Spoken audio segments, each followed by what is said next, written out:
ભગવાન યોગેશ્વર દ્વારિકાધીશે અર્જુનને આ વાત કહેલી છે હું કે જ્યારે અર્જુને પૂછ્યું કે ચંચલમ હિ મન કૃષ્ણ પ્રમાથી બલવદ્રઢમ વાયોરીવ સુદુષ્કરમ, ભગવાન મન એવું ચંચળ છે, સ્થિર રહેતું નથી.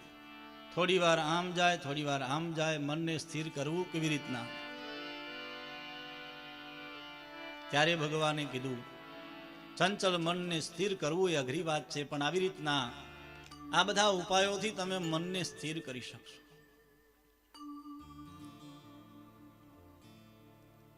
સુખદેવજી કહે છે, રાજા સાંભળો, આ બધી ક્રમ મુક્તિના અભ્યાસ છે અને સદ્ય મુક્તિના અભ્યાસ છે.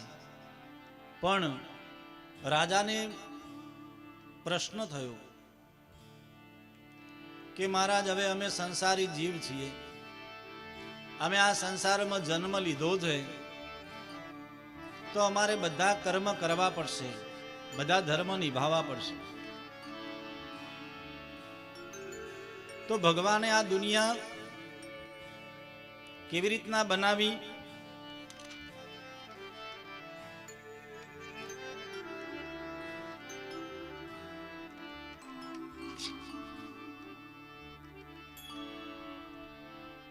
આ જગત બન્યું કેવી રીતના? જગતની ઉત્પત્તિ કેવી રીતના થઈ? રાજાએ સૃષ્ટિ વિષયક પ્રશ્ન કર્યા સુખદેવજી મહારાજને. આ જગત કેવી રીતના બન્યું? અને એક એવો પ્રશ્ન હતો ને, સામાન્ય એક લૌકિક પ્રશ્ન હતો કે પહેલે આયા અંડા કે પહેલે આઈ મુર્ગી? પહેલા ઈંડું આવ્યું કે મરઘી આવી? તો કોઈ એમ કે પહેલા મરઘી આવી, તો ઈંડા વગર મરઘી કેવી રીતના આવી? પહેલા ઈંડું આવ્યું તો મરઘી વગર ઈંડું કેવી રીતના થયું? આ પ્રશ્નનો જવાબ ભાગવતમાં છે. હું ધ્યાનથી સાંભળજો. એક બ્રહ્મ એટલે આપણે પરમાત્માને બ્રહ્મેતી શબ્દેતી બ્રહ્મ કહીએ છીએ ભગવાનને. બ્રહ્મ નામનું એક મોટું ઈંડું હતું, એટલે આપણે એને બ્રહ્માંડ કહીએ છીએ. બ્રહ્મસ્ય અંડ ઇતિ બ્રહ્માંડ. બ્રહ્માંડ મોટું હતું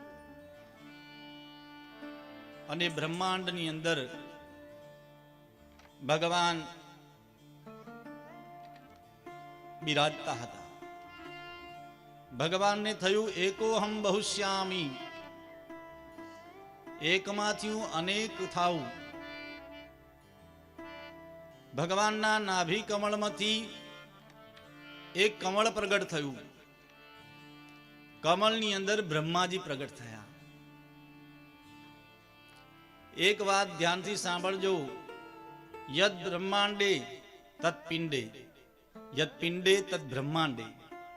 જે બ્રહ્માંડમાં છે એ જ આપણી બોડીમાં, આપણા શરીરમાં છે, અને જે શરીરમાં છે એ જ આખું બ્રહ્માંડ છે.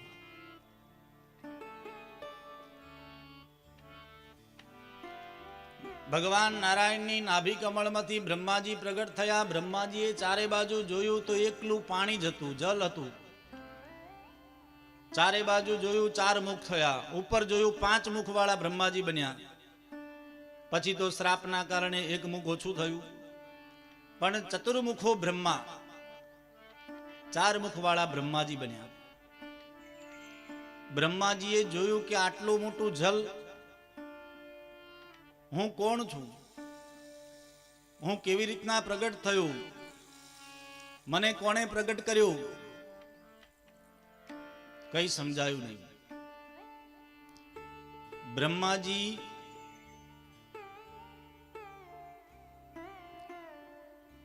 જે કમળમાં પ્રગટ થયા હતા એ કમળની દાંડીમાં હજારો વર્ષ સુધી નીચે ગયા, પણ એમને છેડો મળ્યો નહીં. આ બ્રહ્માંડનો અંત પણ કોઈને આજ સુધી મળ્યો નથી. હો, આકાશનો અંત, બ્રહ્માંડનો અંત આજ સુધી કોઈને મળ્યો નથી અને મળવાનો પણ નથી.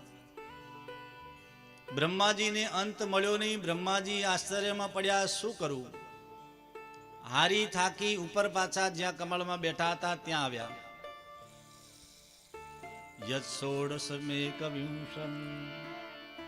ત્યાં એવી ઘટના બની કે ઉપર આવીને બેઠા એટલે કમળ ઉપરથી એક પાણીનું ટીપું સરોવરમાં એ જલમાં પડ્યું અને અવાજ શું આવ્યો? ટીપું પડે તો અવાજ શું આવે? પાણીનું ટીપું પડે તો ટપ એવો અવાજ આવે ને. અહીં વ્યાસજીએ શ્લોકમાં શું લખ્યું છે? કક્કાનો જે 16મો અક્ષર અને 21મો અક્ષર નામનો અવાજ આવ્યો અને કક્કાનો 16મો અક્ષર તપેલીનો ત અને 21મો અક્ષર પતંગનો પ. તપ તપ શબ્દ અવાજ સંભળાયો. બ્રહ્માજીને થયું કે મને જેણે પ્રગટ કર્યો છે એ મને તપ કરવાની આજ્ઞા કરે છે. બ્રહ્માજી તપમાં લાગ્યા. યાદ રાખો, તપથી ઇન્દ્ર રાજા બને છે, તપથી બ્રહ્મા સૃષ્ટિનું સર્જન કરે છે, તપથી શિવ સંહાર કરે છે, તપથી ભગવાન નારાયણ આ સૃષ્ટિનું સંચાલન કરે છે. તપ વગર કઈ મળશે? તપવું પડશે, તપસ્યા કરવી પડશે. તપ વગર કઈ મળતું